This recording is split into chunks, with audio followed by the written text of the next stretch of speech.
श्रीमन नारायणी नारायणी हरि हरि बोलो नारायणी नारायणी हरि हरि हरि ओम नमो नारायण ओम नमो नारायण। तो एक बार बोलिए प्रेम से विष्णु भगवान की जय, लक्ष्मी माता की जय। आज सुनते हैं देवशयनी एकादशी व्रत कथा। धर्मराज युधिष्ठिर भगवान श्री कृष्ण से कहते हैं, हे भगवान, आपने आषाढ़ मास के कृष्ण पक्ष की एकादशी अर्थात योगिनी एकादशी के बारे में विस्तार पूर्वक बताया। अब आप कृपा करके आषाढ़ मास के शुक्ल पक्ष एकादशी का क्या नाम है तथा उसकी कथा क्या है, इस व्रत की क्या विधि है, कृपा कर यह सब विस्तार पूर्वक कहिए। भगवान श्री कृष्ण कहने लगे, हे राजन, आषाढ़ मास के शुक्ल पक्ष की एकादशी को देवशयनी एकादशी, प्रबोधिनी एकादशी दोनों ही नामों से जाना जाता है। हे युधिष्ठिर, जिस कथा को ब्रह्मा जी ने नारद जी से कहा था वही मैं तुमसे कहता हूँ, श्रद्धा पूर्वक श्रवण करो। एक बार देवर्षि नारद जी ने ब्रह्मा जी के इस एकादशी के विषय में जानने की उत्सुकता प्रकट की।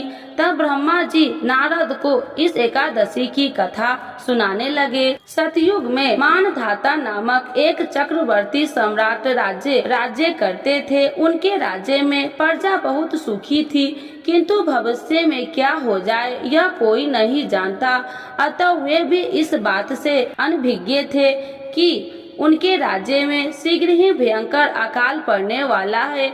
उनके राज्य में पूरे 3 वर्ष तक वर्षा न होने के कारण भयंकर अकाल पड़ा। इस अकाल से चारों ओर त्राही त्राही मच गई। धर्म पक्ष के यज्ञ हवन पिंड दान कथा व्रत आदि में कमी हो गई। तब मुसीबत पड़ी हो तो धार्मिक कार्यों में प्राणी की रुचि कहाँ रह जाती है। प्रजा ने राजा के पास जाकर अपनी वेदना की दुहाई दी। राजा तो इस स्थिति को लेकर पहले से ही दुखी थे। वे सोचने लगे कि आखिर मैंने ऐसा कौन सा पाप कर्म किया है जिसका दंड मुझे इस रूप में मिल रहा है।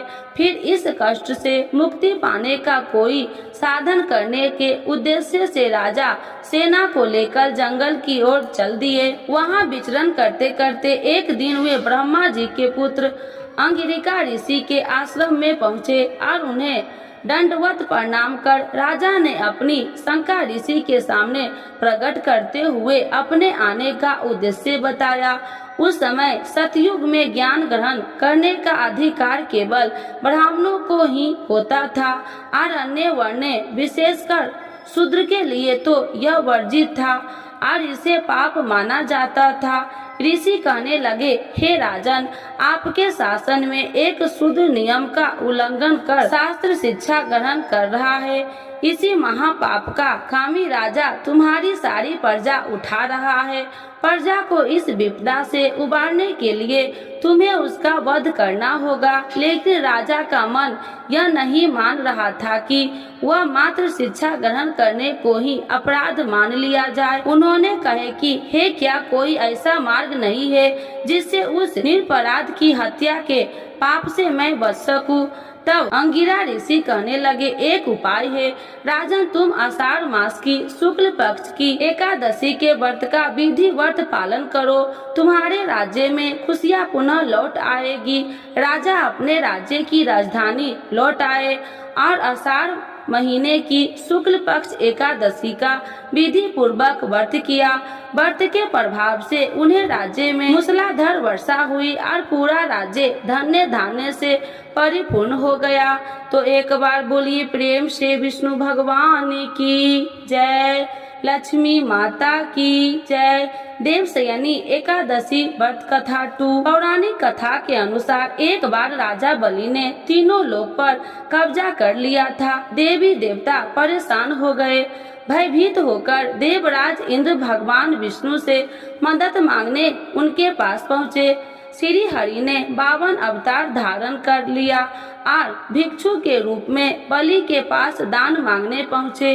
उन्होंने राजा बलि से 3 पग जमीन का दान मांगा, जिसमें वे पहले पग में वे समस्त दिशाओं सहित संपूर्ण पृथ्वी और आकाश को माप लेते हैं। दूसरे पग में उन्होंने स्वर्ग को नाप लिया और तीसरा पग रखने को कुछ भी विशेष न बचा तो बलि ने अपना शीश आगे करते हुए निवेदन किया कि हे प्रभु, अपना तीसरा पग मेरे सिर पर रखिए। राजा बलि ने दानवीरता देखकर भगवान विष्णु बहुत प्रसन्न हुए और बलि के इस दान और समर्पण से खुश होकर भगवान विष्णु ने बलि को पाताल का अधिपति बना दिया और वर मांगने को कहा। बलि ने भगवान से पाताल लोक में बसने की इच्छा जताई। भगवान विष्णु ने अपने भक्त बलि की इच्छा पूरी की और पाताल चले गए। भगवान के पाताल लोक जाने से सभी देवी देवता और देवी लक्ष्मी चिंतित हो गई। अपने पति को वापस लाने के लिए माँ लक्ष्मी ने गरीब स्त्री का रूप धारण कर राजा बलि के पास पहुंच गए।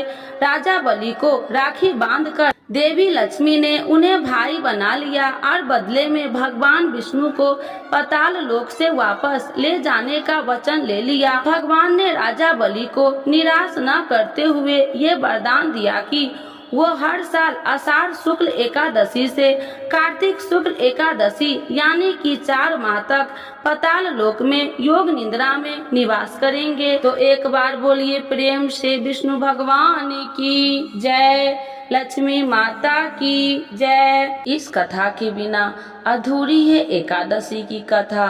तो सुनते हैं तुलसी माता की कथा।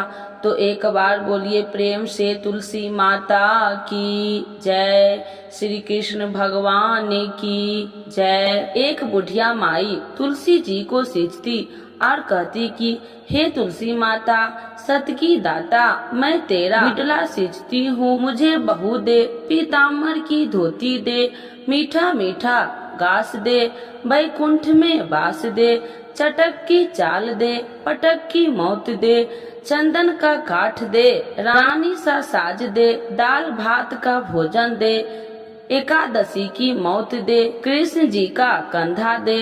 जब तुलसी माता यह बात सुनकर सूखने लगी तो भगवान ने पूछा कि हे तुलसी, तुम क्यों सूख रही हो? तुलसी माता ने कहा कि एक बुढ़िया रोज आती है और यही बात कह के जाती है, मैं सब बात तो पूरा कर दूंगी, लेकिन कृष्ण का कंधा कहाँ से लाऊंगी? तो भगवान बोले, जब वो मरेगी तो मैं अपने आप कंधा दे आऊंगा, तू बुढ़िया माई से कह देना। जब बुढ़िया माई मर गई, सब लोग आ गए।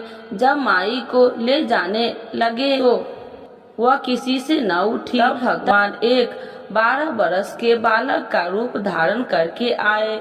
बालक ने कहा, मैं कान में एक बात कहूँगा तो बुढ़िया माई उठ जाएगी।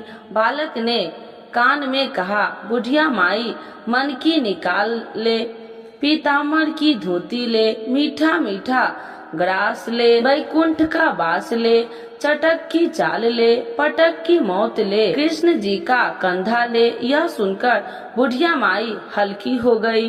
भगवान ने कंधा दिया और बुढ़िया माई को मुक्ति मिल गई। हे तुलसी माता, जैसे बुढ़िया माई को मुक्ति दी वैसे सबको देना।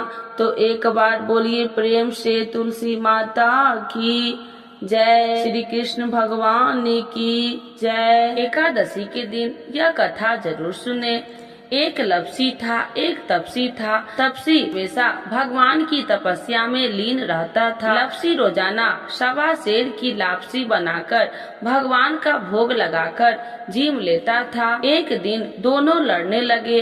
तपसी बोला, मैं रोज भगवान की तपस्या करता हूँ, इसीलिए मैं बड़ा हूँ। लपसी बोला, मैं रोज भगवान को 1.25 सेर लपसी का भोग लगाता हूँ, इसीलिए मैं बड़ा हूँ।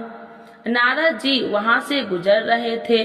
दोनों को लड़ता देखकर उनसे पूछा कि तुम क्यों लड़ रहे हो? तपसी ने खुद के बड़ा होने के कारण बताया और लपसी ने अपना कारण बताया। नारद जी बोले, तुम्हारा फैसला मैं कर दूंगा।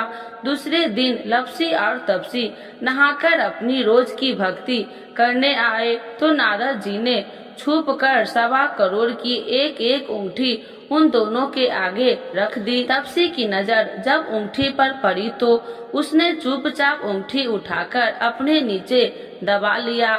लपसी की नजर अंगूठी पर पड़ी लेकिन उसने ध्यान नहीं दिया। भगवान का भोग लगाकर लपसी खाने लगा। नारद जी सामने आए तो दोनों ने पूछा कि कौन बड़ा है, तो नारद जी ने तपसी से खड़ा होने को कहा। वो खड़ा हुआ तो उसने नीचे दबी अंगूठी दिखाई पड़ी। नारद जी ने तपसी से कहा, तपस्या करने के बाद भी तुम्हारी चोरी करने की आदत नहीं गई, इसीलिए लपसी बड़ा है और तुम्हें तुम्हारी तपस्या का कोई फल भी नहीं मिलेगा। तपसी शर्मिंदा होकर माफी मांगने लगा। उसने नारद जी से पूछा, मुझे मेरी तपस्या का फल कैसे मिलेगा? नारद जी ने कहा, यदि कोई गाय और कुत्ते की रोटी नहीं बनाएगा तो फल तुझे मिलेगा। यदि कोई ब्राह्मण को भोजन करवाकर दक्षिणा नहीं देगा तो फल तुझे मिलेगा। यदि कोई साड़ी के साथ ब्लाउज नहीं देगा तो फल तुझे मिलेगा। यदि कोई दिए से दिया जलाएगा तो फल तुझे मिलेगा।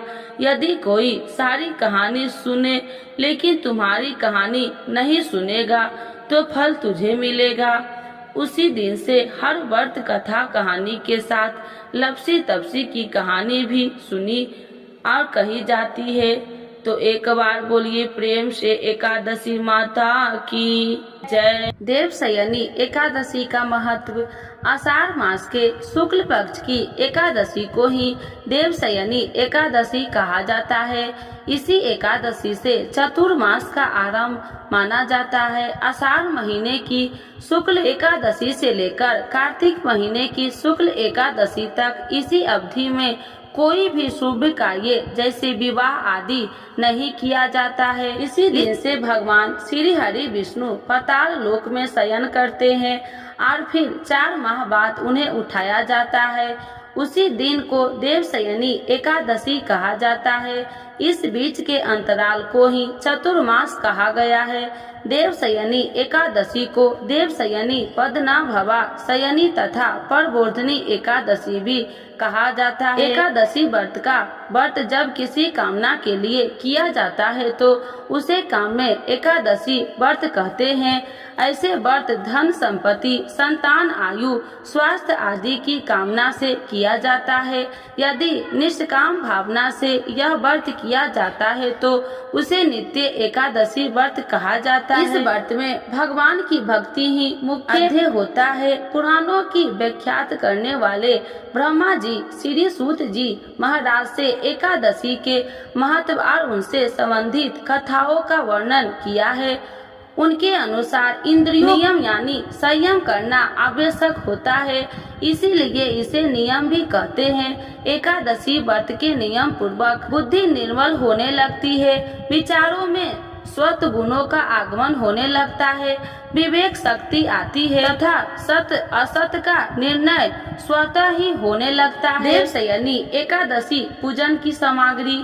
पूजन सामग्री को व्यवस्थित रूप से पूजन शुरू करने के पूर्व पूजा स्थल पर जमा कर रख ले, जिसमें पूजन में आवश्यकता व्यवधान न हो। यदि इनमें से कुछ सामग्री न जुटा सके तो कोई बात नहीं, जितनी सामग्री सहर्ष जुटा सके उसी से भक्ति भावना से पूजा करे, क्योंकि कहा जाता है कि भगवान भावना से प्रसन्न होते हैं, सामग्री से नहीं। चौकी रोली मोली अक्षत साबुत चावल दीपक शुद्ध देसी घी रुई धूप बत्ती फूल अष्टगंध अगरबत्ती कपूर तुलसी दल जनेऊ जल का कलश प्रसाद के लिए गेहूं के आटे की पंजरी फल दूध मिठाई नारियल पंचामृत सूखे मेवे शक्कर पान में से जो भी हो सवा ले।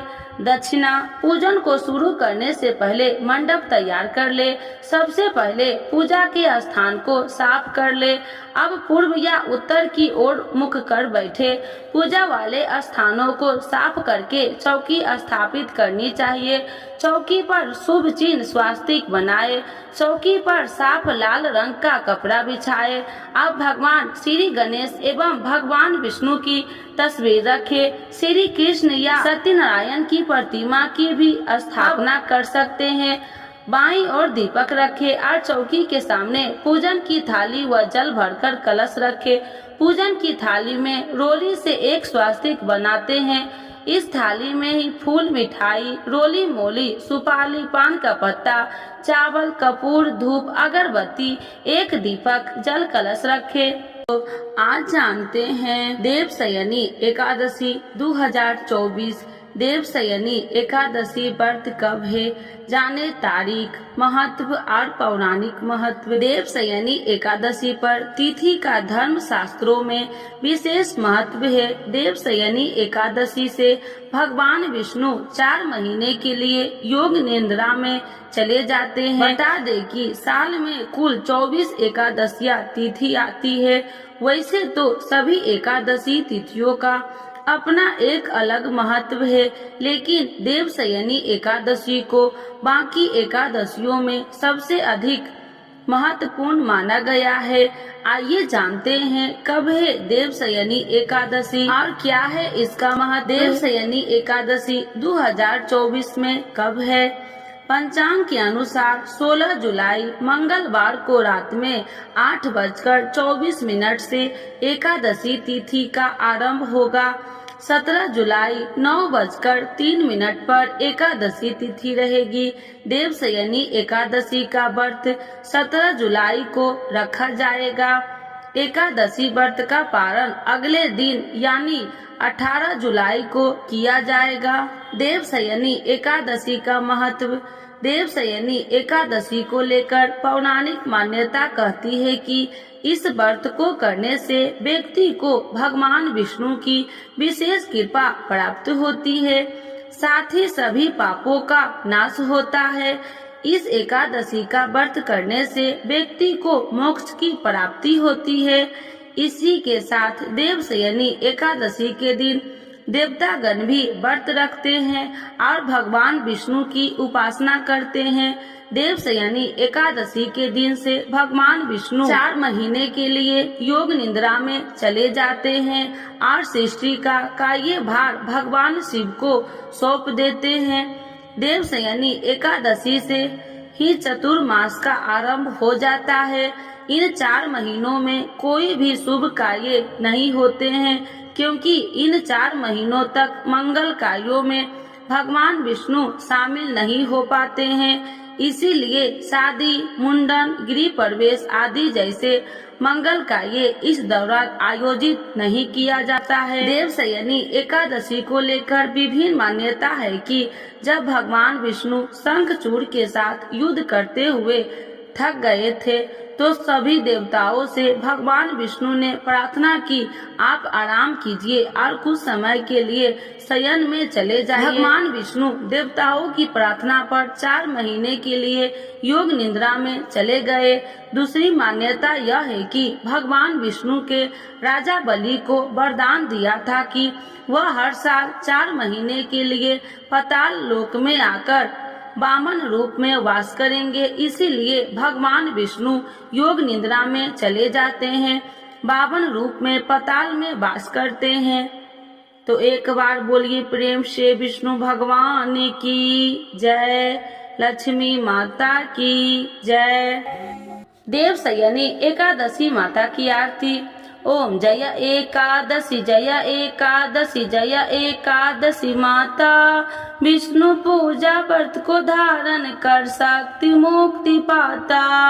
ओम जय एकादशी जय एकादशी जय एकादशी माता, तेरे नाम गिनाऊं देवी भक्ति प्रदान करने, गण गौरव की देनी माता शास्त्रों में वर्णी, तेरे नाम गिनाऊं देवी भक्ति प्रदान करनी। गण गौरव की देनी माता शास्त्रों में वर्णी, ओम जय एकादशी जय एकादशी जय एकादशी माता। मार्गशीर्ष के कृष्ण पक्ष की उत्पन्ना विश्व तारिणी जन्मी, शुक्ल पक्ष में होए मोक्षदा मुक्तिदाता बन आई। मार्गशीर्ष के कृष्ण पक्ष की उत्पन्ना विश्व तारिणी जन्मी, शुक्ल पक्ष में होए मोक्षदा मुक्तिदाता बन आई। ओम जय एकादशी जय एकादशी जय एकादशी माता। पौष के कृष्ण पक्ष की सफला नामक है, शुक्ल पक्ष में होए पुत्र दा आनंद अधिक रहे। पौष के कृष्ण पक्ष की सफला नामक है, शुक्ल पक्ष में होए पुत्र दा आनंद अधिक रहे। ओम जय एकादशी जय एकादशी जय एकादशी माता। नाम सठ तीला माघ मास में कृष्ण पक्ष आवे, शुक्ल पक्ष में जया कहावे विजय सदा पावे। नाम सठ तीला माघ मास में कृष्ण पक्ष आवे, शुक्ल पक्ष में जया कहावे विजय सदा पावे। ओम जय एकादशी जय एकादशी जय एकादशी माता। विजया फाल्गुन कृष्ण पक्ष में शुक्ला आम्ल की, पाप मोचनी कृष्ण पक्ष में चैत्र महाबली की। विजया फाल्गुन कृष्ण पक्ष में शुक्ला आम्ल की, पाप मोचनी कृष्ण पक्ष में चैत्र महाबली की। ओम जय एकादशी जय एकादशी जय एकादशी माता। चैत्र शुक्ल में नाम कामदा धन देने वाली, नाम बरुथनी कृष्ण पक्ष में वैशाख माह वाली। चैत्र शुक्ल में नाम कामदा धन देने वाली, नाम बरुथनी कृष्ण पक्ष में वैशाख माह वाली। ओम जय एकादशी जय एकादशी जय एकादशी माता। शुक्ल पक्ष में होए मोहिनी अपरा ज्येष्ठ कृष्ण पक्षी, नाम निर्जला सब सुख करनी शुक्ल पक्ष रखी। शुक्ल पक्ष में होए मोहिनी अपरा ज्येष्ठ कृष्ण पक्षी, नाम निर्जला सब सुख करनी शुक्ल पक्ष रखी। ओम जय एकादशी जय एकादशी जय एकादशी माता। योगिनी नाम आषाढ़ मास में जाने कृष्ण पक्ष करनी, देव शयनी नाम कहावे शुक्ल पक्ष धरनी। योगिनी नाम आषाढ़ मास में जाने कृष्ण पक्ष करनी, देव शयनी नाम कहावे शुक्ल पक्ष धरनी। ओम जय एकादशी जय एकादशी जय एकादशी माता। कामिका श्रावण मास में आवे कृष्ण पक्ष कहिए, श्रावण शुक्ला होए पवित्रता आनंद से रहिए। कामिका श्रावण मास में आवे कृष्ण पक्ष कहिए, श्रावण शुक्ला होए पवित्रता आनंद से रहिए। ओम जय एकादशी जय एकादशी जय एकादशी माता। आजा भाद्रपद कृष्ण पक्ष की परवर्तिनी शुक्ला, इंद्र आसीन कृष्ण पक्ष में व्रत से भव सागर निकला। आजा भाद्रपद कृष्ण पक्ष की परवर्तिनी शुक्ला, इंद्रा आसीन कृष्ण पक्ष में व्रत से भव सागर निकला। ओम जय एकादशी जय एकादशी जय एकादशी माता। पाप कुसाहे शुक्ल पक्ष में आप हरनहारी, रमा मास कार्तिक में आवे सुखदायक भारी। पाप कुसाहे शुक्ल पक्ष में आप हरनहारी, रमा मास कार्तिक में आवे सुखदायक भारी। ओम जय एकादशी जय एकादशी जय एकादशी माता। देवी उठानी शुक्ल पक्ष की दुख नाशक मैया, पावन मास में करू विनती पार करो नैया। देवी उठानी शुक्ल पक्ष की दुख नाशक मैया, पावन मास में करू विनती पार करो नैया। ओम जय एकादशी जय एकादशी जय एकादशी माता। परमा कृष्ण पक्ष में होती जन मंगल करनी, शुक्ल मास में होए पर्दिनी दुखी दरिद्र हरनी। परमा कृष्ण पक्ष में होती जन मंगल करनी, शुक्ल मास में होए पर्दिनी दुखी दरिद्र हरनी। ओम जय एकादशी जय एकादशी जय एकादशी माता। जो कोई आरती एकादशी की भक्ति सहित गावे, जन गुरुदेवता स्वर्ग का वास निश्चय वह पावे। जो कोई आरती एकादशी की भक्ति सहित गावे, जन गुरुदेवता स्वर्ग का वास निश्चय वह पावे। ओम जय एकादशी जय एकादशी जय एकादशी माता। विष्णु पूजा व्रत को धारण कर शक्ति मुक्ति पाता, शक्ति मुक्ति पाता। तो एक बार बोलिए प्रेम से विष्णु भगवान की जय, लक्ष्मी माता की जय, देवशयनी एकादशी माता की जय।